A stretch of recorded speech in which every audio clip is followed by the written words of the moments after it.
Mila napakaopontsika mandrakariva ry havana amin'ny fitiavan'i Jesosy Kristy Tompo sy ny fahalalana tsara avy amin'ny fanahy masina. Amen. Oka hivelatra manoloanantsika ny filazantsara araky ny Jaona. Jaona toko 7 ny andininy faraika amby 30 hatramin'ny andininy fahaenina amby 30.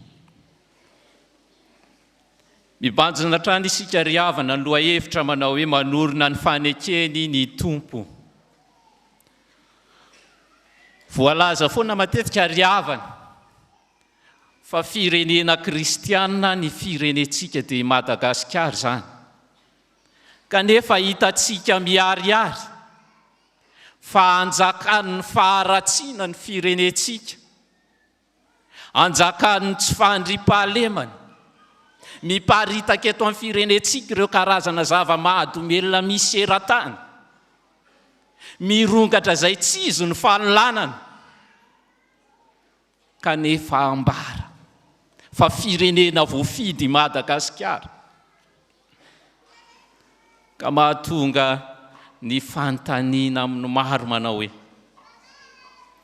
tsy eto tsony ve Andriamanitra, sa eto ihany izy fahatezitra, ka tonga mikapoka ny olona eto amin'ny firenetsika. Manoloan'izany indrindra ry havana dia inona no hafatra ho an'ny fiangonana? Amin'ny alalan'izao perikopy izao, inona ny tokony ataon'ny fiangonana? Inona ny tokony ataon'ny kristianina? Inona ny tokony ataon'ny olona matsiaro fa ny mivavaka izy? Hafatra roa ry havana no omena amin'ny fiangonana amin'ny alalan'izao perikopa izao. Hafatra voalohany dia izao: voay Jesosy. Voay Jesosy. Tao aorianan'ny fetin'ny Pasika sy ny resaka ny fanaovan'i Jesosy Kristy tamin'ny Nikodemosy dia lasa nakany Jodia Jesosy. Ary tamin'izany dia nanomboka nanao batisa Jesosy sy ny mpianany. Tsy lavitra teo koa nefa dia nanao batisa ihany koa Jaona. Ary nisy ny fifandirana tamin'ny mpianatra Jesosy sy ny mpianatra Jaona mahakasika amin'ny fanadiovana. Ary tao anatin'izany fifandirana izany no nahitany mpianatra Jaona fa nitombo ny olona nanaradian'i Jesosy naika eo amin'ny Jesosy natao batisa. Ary saika nahita mihitsy azy izy fa ny olona rehetra ny tao nanantona an'i Jesosy velim-pialonana ny hafaran'ny mpianatra Jaona. Hitany Jaona izany fialonana teo amin'ny mpianany izany, ka nananatra amin'ny mpianany Jaona tsy imenomenona manoloana amin'ny fahombiazan'i Jesosy Kristy. Ary tamin'izany mihitsy aza ny tenenan'i Jesosy Kristy tamin'ny mpianany any amin'ny Jaona toko 1:20 fa tsy izao anie no Kristy e, fa na mampapakatra ihany aho. Noho izany ny ampiakarina any mipapakatra fa tsy any nama mipapakatra, tsy any fiangonana fa any Jesosy Kristy hoy Jaona, fa nirahana any aloha lalana azy fotsiny. Noho izany efa tonga Jesosy, efa tonga ilay avainy ambony, izay ambonin'izy rehetra.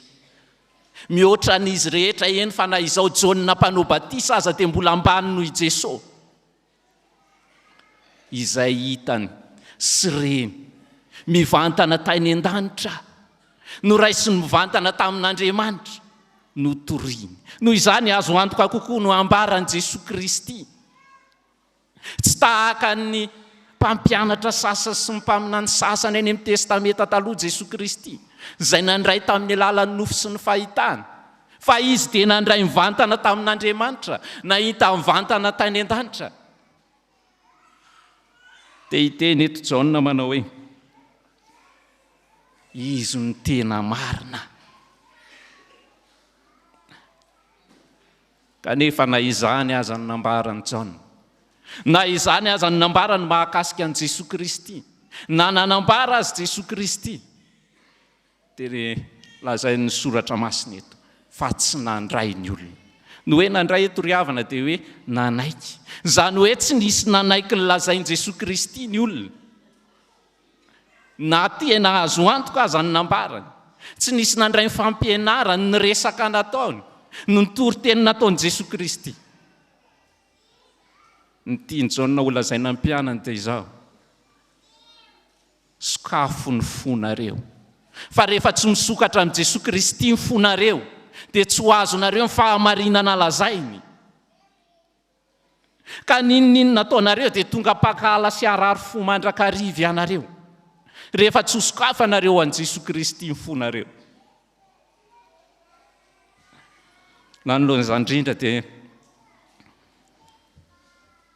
lazo Jaona fa Jesosy Kristy ne tsy afaka mandrakitra ny teny ao anaty raha tsy ampidirina ao anaty izy. No hoe mandrakitra ry havana dia izao, mampitoetra ny teny ao anaty fo. Raha tsy sokafan'ny olona ny fony, tsy afaka nitoetra ao amin'ny fon'ny olona ny tenin' Jesosy Kristy. Ary raha tsy sokafan'ny olona sy mitoetra ao anatintsika Jesosy Kristy, dia tsy afaka ny ahazo ny tenin'Andriamanitra sika. Ary izany no antony mivavaka mialohan'ny soratra masina angatahana ny fiasan'ny fanahy masina, angatahana ny fanahy masina mandrakariva.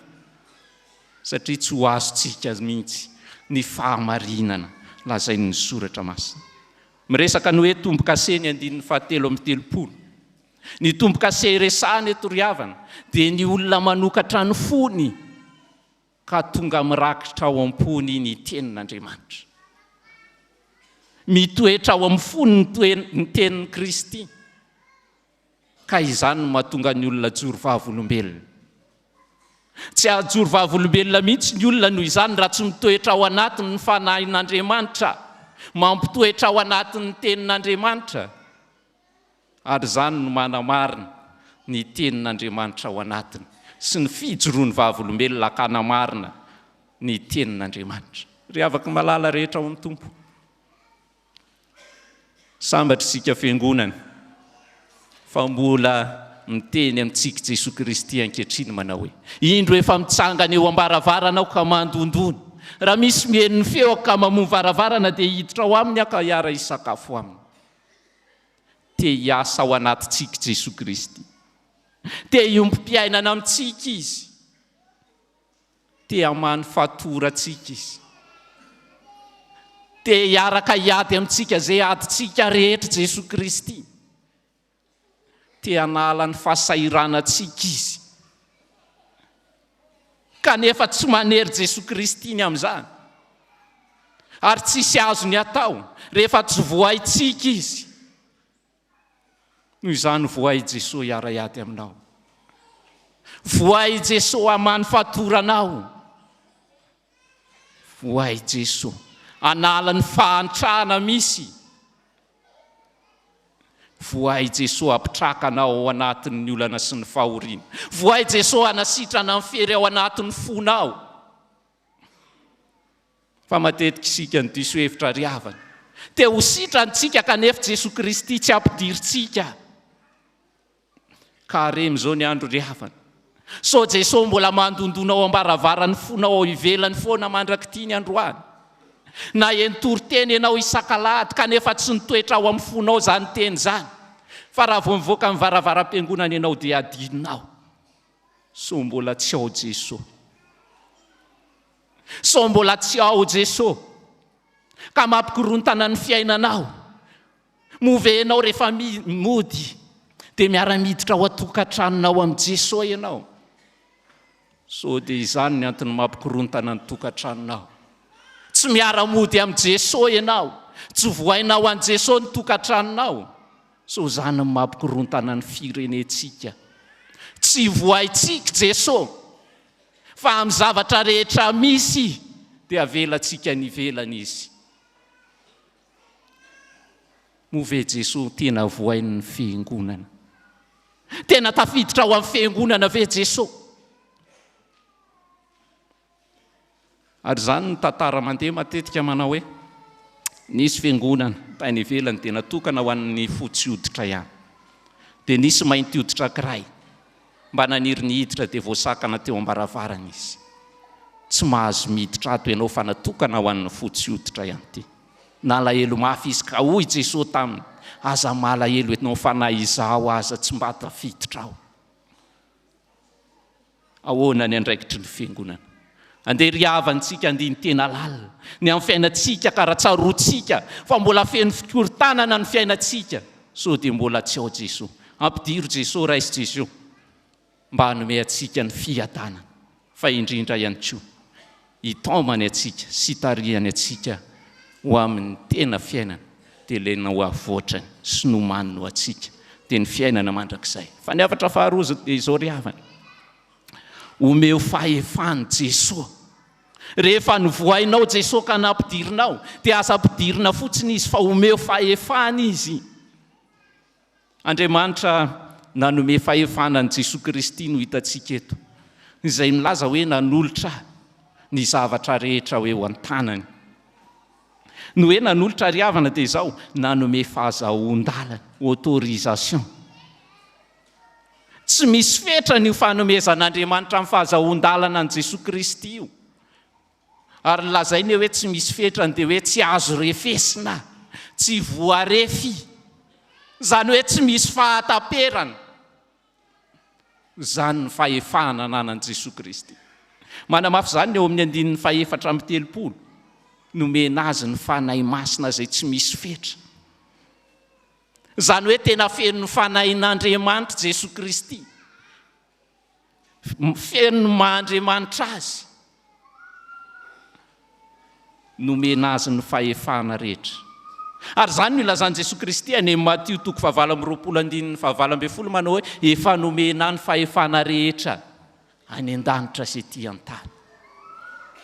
Nomena Jesosy Kristy ny fahefana rehetra.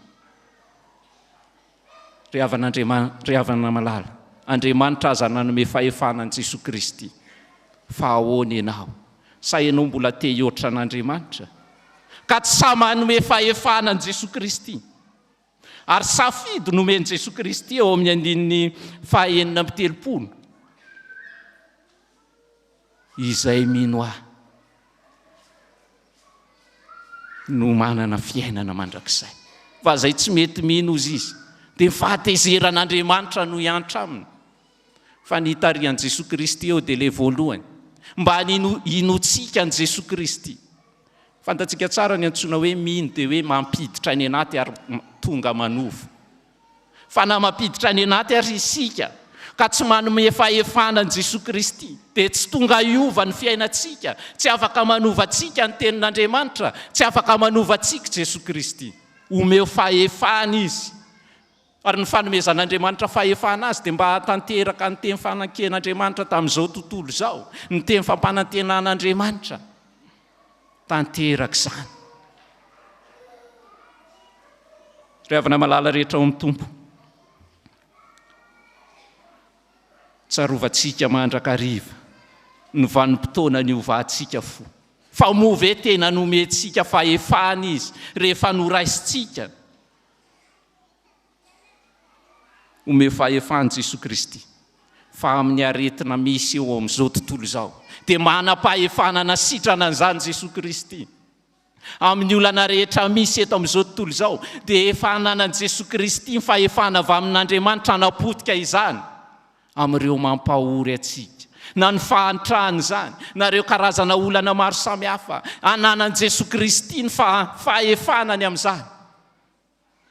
Kanefa Jesosy Kristy tsy mpanapatra fahefana.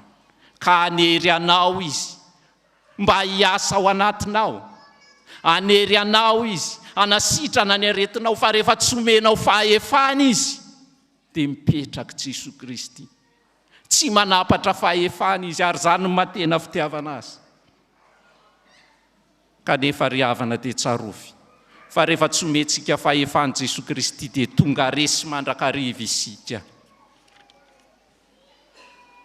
Ry havana malala rehetra ao amin'ny Tompo, firy amintsika ankehitriny mahatsiaro resin'ny fiainany. Ao anatin'ny olana fa tsy fantany intsony izay tokony ataony resy. So mbola tsy nomenao fahefana Jesosy Kristy kanefa ianao fiangonana ihany. Lava ao anatin'ny fahakiviana, so mbola tsy nomenao fahefana Jesosy Kristy. Kristianina ianao misedra fanenjehana maro samihafa.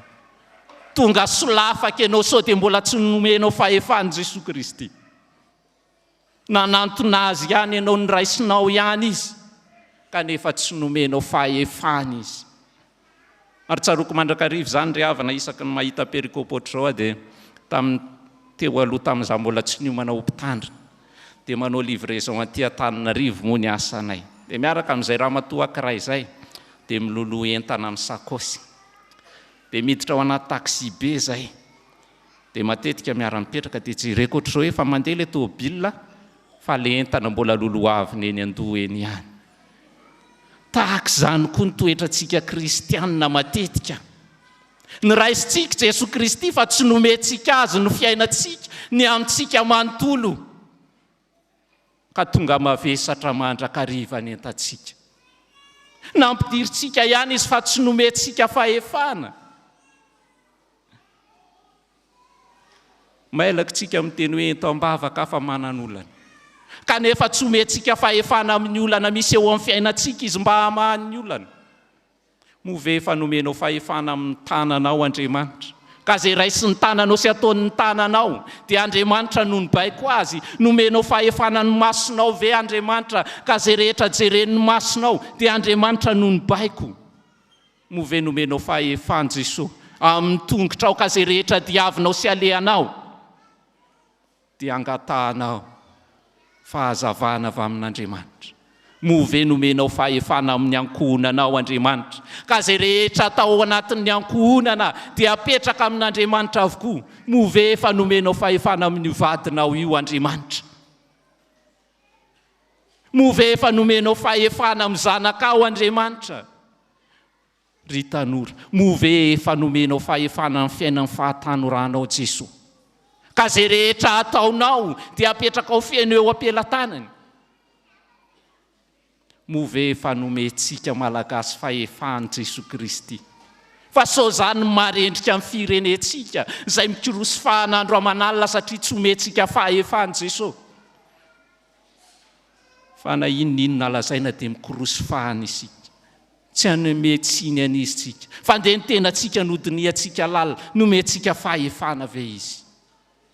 Ary zany ry havana raha ny antotanisana voaka ny UNICEF tamin'ny taona 1927 ny amin'ny ankizy tokony hiditra an-tsekoly ny tafiditra an-tsekoly. Fa ny taona 2022 dia 220 isan-jato. So tsy nomentsika fahefana Jesosy Kristy. Fe andriavana dia izao. Andeha ho voaitsika Jesosy. Andeha ho voaitsika Jesosy ka ampidiritsika ao anaty. Mba hahatonga fanovam-piainana sy hafatra amin'ny fiainantsika ny firenentsika ny fiangonana. Fa tsaroa fa ireny mpanolana reny mpangalatromby any atsimo, mpamaky trano, mpitoroka zava-mahadomelona reny. Vita batisa sy vita batemy avokoa ny akamaroa. Kanefa tsy tafalatsaka anaty izany fa fombafomba fotsiny, tsy novoainy Jesosy. Andeha voaitsika Jesosy ka hahatonga antsika hajoro vavolombelona. Ka omentsika fahefana izy ato anatin'ny fiangonana any amin'ny tokantranontsika, eo amin'ny fiainantsika manontolo. Ho azy Andriamanitra ny voninahitra. Amen.